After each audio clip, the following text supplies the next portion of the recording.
باللہ من الشیطان الرجیم بسم اللہ الرحمن الرحیم۔ السلام علیکم ناظرین، میں ہوں آپ کا میزبان Mirza Nadeem Baig, program views on news with Mirza Nadeem Baig میں۔ ناظرین محترم، آج 29 جون 2021 ہے اور منگل کا روز ہے۔ منگل کے روز کے خبر نامے کے ساتھ آپ کی خدمت میں حاضر ہوں۔ جیسا کہ آپ جانتے ہیں کہ ہمارے خبر نامے میں اسپین، یورپ اور دوسرے ملکوں کی خبریں بھی شامل ہوتی ہیں۔ آج کی سب سے پہلی خبر کا تعلق اسپین کے شہر بارسلونا سے ہے۔ تو یورپی ممالک کی حکومتوں نے بارسلونا میں بڑھتی ہوئی جرائم کی وارداتوں اور سیکورٹی کی خراب صورتحال پر تشویش اور اپنے تحفظات کا اظہار کیا ہے۔ ان ممالک میں فرانس اور سوئٹزرلینڈ شامل ہیں۔ دونوں ملکوں نے کہا ہے کہ بارسلونا کی خراب صورتحال سے صرف غیر ملکی سیاح ہی متاثر نہیں ہوتے بلکہ پرتشدد ڈکیتیوں کا شکار بڑی تعداد میں مقامی شہری بھی ہوتے ہیں۔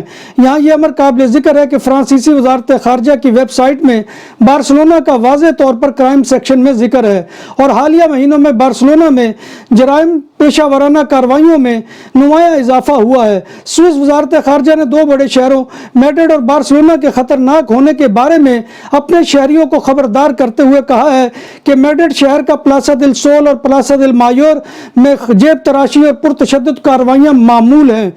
سوئس وزارت خارجہ نے بارسلونا کے بارے میں اپنے شہریوں کو خبردار کیا ہے کہ بارسلونا میں لا رمبلا، گوتک سگرادا فاملیا اور بیل بون کے علاقے چوروں کا گڑھ ہیں اور وہاں سیاح ان کے سامنے بے بس نظر آتے ہیں۔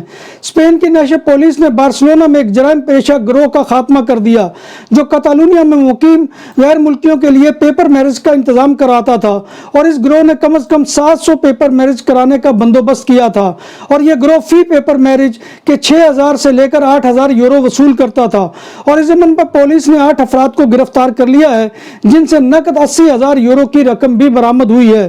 اس ضمن میں تحقیقات کا آغاز گزشتہ سال ستمبر میں ہوا تھا جب پولیس کو اس ضمن میں شواہد ملے کہ سب کچھ جعل سازی کے ذریعے سے کیا جا رہا ہے۔ شادیوں کی جعلی درخواستوں پر تحقیقات کے بعد بارسلونا میں سال 2017 اور 2020 کے درمیان کل 683 درخواستیں جمع کرائی گئی جن میں ریزیڈنٹ کارڈ حاصل کرنے کے لیے فرضی شادیاں ظاہر کی گئی تھی، اور گروہ اس سارے عمل میں جعلی ڈاکومنٹ استعمال کرتے تھے۔ پولیس نے ملزمان کی شہریت کو ظاہر نہیں کیا ہے۔ بارسلونا میں کرونا انفیکشن کی شرح 1.67 تک جا پہنچی ہے۔ بارسلونا میں RT 16 دنوں سے 1 سے اوپر ہے۔ تازہ ترین بیلنس کے مطابق یہ 25 جون سے 1.67 ہے۔ کتالونیا میں کرونا کی شرح میں بھی 1 سے زائد ہے مگر بارسلونا کے مقابلہ میں نچلی سطح پر ہے۔ کتالونیا میں کرونا کیسز میں ہفتہ وار اضافے کے باوجود علاقے کے ہسپتالوں میں دباؤ کی صورتحال مستحکم ہے۔ اس وقت کووڈ-19 سے متاثرہ 467 افراد کتالونیا کے ہسپتالوں میں داخل ہیں۔ پچھلے 24 گھنٹوں میں مزید 3 افراد کا اضافہ ہوا ہے۔ بارسلونا سینٹر کے علاقے روندا سان پاؤ میں واقع سان پاؤ جمنازیم میں کل 30 جون کو بے گھر افراد کو ویکسین کے انجیکشن لگائے جائیں گے۔ انجیکشن لگانے کا وقت صبح 9 بجے سے 1 بجے دوپہر تک ہوگا۔ یونان میں 9 سال قبل ہسپانوی مصور پابلو پیکاسو اور ہالینڈ کے آرٹسٹ پیٹ مونڈریان کی چوری ہونے والی 2 پینٹنگز مل گئی ہیں۔ پولیس کو یہ پینٹنگ دارالحکومت ایتھنز کے قریب ایک گودام سے ملی ہیں۔ ان میں ایک پینٹنگ میں دنیا کے معروف ترین مصور پابلو پیکاسو نے 1939 میں کیوبا کی ایک خاتون کو خوبصورت انداز میں عکس بند کیا تھا۔ عربی ملکوں نے موسمیاتی تبدیلی سے نپٹنے کے لیے ایک قانون کی حتمی منظوری دے دی ہے جس کے نتیجے میں تمام رکن ممالک زہریلی کاربن گیسوں کے اخراج میں مقررہ کمی لانے کے پابند ہوں گے۔ 1990 کے مقابلے میں 2030 تک زہریلی گیسوں کے اخراج میں 55% کمی کا ہدف مقرر کیا گیا ہے۔ لندن کے جنوبی علاقے کے ریلوے اسٹیشن کے قریب عمارت میں اچانک خوفناک آگ بھڑک اٹھی۔ پولیس آفیسرز نے بہادری دکھاتے ہوئے 2 چھوٹے بچوں کو آگ سے بچا کر محفوظ مقام پر منتقل کر دیا۔ واقعے میں 6 افراد کو موقع پر ہی طبی امداد دی گئی جبکہ 1 شخص کو ہسپتال منتقل کر دیا گیا۔ اٹلی کے حکام نے کرونا پابندیوں کے مکمل خاتمے کا اعلان کرتے ہوئے شہریوں کو ہجوم والی جگہوں پر سماجی فاصلہ برقرار رکھنے کی ہدایت کی ہے۔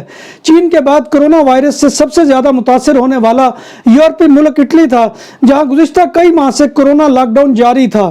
کرونا وائرس پر قابو پانے کے بعد حکومت اٹلی نے تمام علاقوں کو وائٹ زون قرار دے دیا ہے اور کئی مہینوں سے جاری پابندیوں کے مکمل خاتمے کا اعلان کرتے ہوئے کہا ہے کہ اب شہریوں کو باہر نکلتے ہوئے ماسک پہننا ضروری نہیں ہے لیکن ہجوم والی جگہوں پر سماجی فاصلے کا خیال رکھنا ضروری ہوگا۔ روس میں تارکین وطن مزدوروں سے کرونا ویکسین کی قیمت وصول نہیں کی جائے گی، ویکسینیشن کی قیمت کمپنی مالکان ادا کریں گے۔ اس سلسلے میں ماسکو شہر کے میئر کے دفتر کی جانب سے کہا گیا ہے کہ ماسکو میں کرونا وائرس کے خلاف تارکین وطن مزدوروں کو لگائی جانے والی ویکسین کی قیمت 1300 روبل ہے اور کمپنی مالکان اس کی قیمت ادا کریں گے۔ پاکستان میں کرونا کیسز کی تعداد میں نمایاں کمی سامنے آئی ہے اور NCOC کے مطابق گزشتہ 24 گھنٹوں کے دوران ملک میں مثبت کیسز کی شرح صرف 2% کے لگ بھگ رہ گئی ہے۔ گزشتہ روز 44,496 ٹیسٹ میں 914 افراد کے نتائج مثبت آئے ہیں۔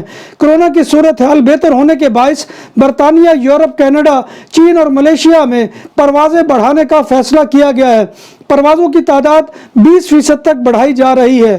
کرونا وائرس کی نئی تبدیل شدہ اقسام کے خطرے سے بچاؤ کے لیے ترکی نے 6 ملکوں سے آنے والی پروازوں کو روک دیا ہے۔ ان ممالک میں برازیل، جنوبی افریقہ، بھارت، بنگلہ دیش، نیپال اور سری لنکا شامل ہے۔ پاکستان اور افغانستان کے شہریوں کو نیگیٹو ٹیسٹ کے ساتھ ترکی پہنچنے کے بعد 10 دن تک کوارنٹین میں رہنے کے احکامات جاری کیے گئے ہیں۔ جب بات ہو 100% حلال کھانوں کی تو ایک ہی نام، عادل تندوری ریسٹورنٹ۔ بارسلونا میں مہمان نوازی کا پہلا نام عادل تندوری ریسٹورنٹ، بر صغیر کے روایتی حلال کھانوں کا مرکز۔ گرل تندوری روسٹ، چکن اور مٹن ٹکا، سبزیاں اور تڑکے والی دالیں، رس ملائی اور فالودہ۔ قاری عبدالرحمن کی فخریہ پیشکش، غریب و امیر کے لیے۔ بارسلونا کے قلب میں واقع عادل تندوری ریسٹورنٹ کا یہ استے نمبر 9 نزد دراسانہ ہاسپٹل، بارسلونا۔ ایک نئے سرکاری جائزے کے مطابق آسٹریلیا کو مستقبل میں معمر افراد کی تعداد میں اضافے اور جوان آبادی کے کم ہونے کا چیلنج درپیش ہے۔ رپورٹ میں بتایا گیا ہے کہ اس وقت آسٹریلیا میں 65 سال سے زائد کی عمر کے ہر فرد کے مقابلے میں 4 افراد روزگار کمانے کی عمر میں ہیں، جبکہ سال 2060 تک یہ تعداد گھٹ کر 1 کے مقابلے میں 2.7 تک پہنچ جائے گی، جس سے عوامی فلاح کے معاشی منصوبے مسائل سے دوچار ہو سکتے ہیں۔ رپورٹ کے مطابق آسٹریلیا کی آبادی اس وقت 25 کروڑ ہے، جو 2060 تک بڑھ کر 39 کروڑ ہو جائے گی۔ یہ تعداد گزشتہ لائے گئے تخمینوں سے بہت کم ہے۔ فرانس کے جنوب مغربی علاقے میں ایک شخص کو سڑک کنارے پر پڑے ایک ڈبے سے 85,000 یورو یعنی $1,00,000 ملے۔ ایک مقامی اخبار کے مطابق یہ رقم اس شخص نے ہاتھی کی شکل والے ایک چھوٹے سے ڈبے میں ملی۔ یہ واقعہ جنوبی فرانس کے علاقے میریاک میں پیش آیا اور حیرت میں ڈوبے اس شخص نے فوری طور پر اس رقم کو پولیس کے حوالے کر دیا۔ اخبار کے مطابق پولیس کو شک ہے کہ یہ رقم کا تعلق منشیات فروشوں کے کسی گروہ سے ہو سکتا ہے۔ پولیس نے اس ڈبے اور رقم سے متعلق تحقیقات کا آغاز کر دیا ہے۔ اس شخص کو اس رقم سے کچھ بھی نہیں ملے گا اور اسے حکومت کی سرمایہ کاری سے متعلق فنڈ میں جمع کروا دیا گیا ہے۔ بنگلہ دیش کے دارالحکومت ڈھاکہ میں کرونا وائرس کا پھیلاؤ روکنے کے لیے لاک ڈاؤن نافذ کیے جانے کے بعد ہزاروں افراد مشکلات کا شکار ہیں اور محصور ہو کر رہ گئے ہیں۔ بنگلہ دیش میں اتوار کو 119 اموات ریکارڈ کی گئی ہیں، جو ملک میں کرونا وائرس سے ایک دن میں اموات کا ریکارڈ ہے۔ UAE نے کرونا وائرس کے باعث پاکستان سمیت 14 ممالک کے لیے پروازوں پر عائد پابندی میں 21 جولائی 2021 تک کی توسیع کر دی ہے۔ جنرل سول ایویشن نے کہا ہے کہ کرونا وائرس کے وبائی امراض کی وجہ سے پاکستان سمیت 14 ممالک کی پروازیں 21 جولائی 2021 تک معطل رہیں گی۔ تاہم انہوں نے کہا کہ کارگو پروازوں کے ساتھ ساتھ کاروباری اور چارٹر پروازوں کو استثناء دیا گیا ہے۔ رپورٹ کے مطابق 21 جولائی تک جن ممالک کی پروازوں پر پابندی عائد کی گئی ہے ان میں Pakistan, Bharat, Liberia, Namibia, Sierra Leone, Congo, Uganda, Zambia, Vietnam, Bangladesh, Nepal, Sri Lanka, Nigeria اور جنوبی افریقہ شامل ہیں۔ کویت حکام نے کرونا پر کنٹرول کرنے والے ممالک کو براہ راست پروازوں کی اجازت دے دی ہے۔ میڈیا رپورٹ کے مطابق خلیجی ریاست کویت کی کابینہ نے 1 جولائی سے امریکہ سمیت 12 ممالک کو براہ راست پرواز کی اجازت دینے کی منظوری دے دی ہے۔ کویت کابینہ کی اجازت کے بعد 1 جولائی سے امریکہ، جرمنی، یونان، سوئٹزرلینڈ، برطانیہ اور اٹلی سمیت 12 ممالک کے مسافر براہ راست کویت آ سکیں گے۔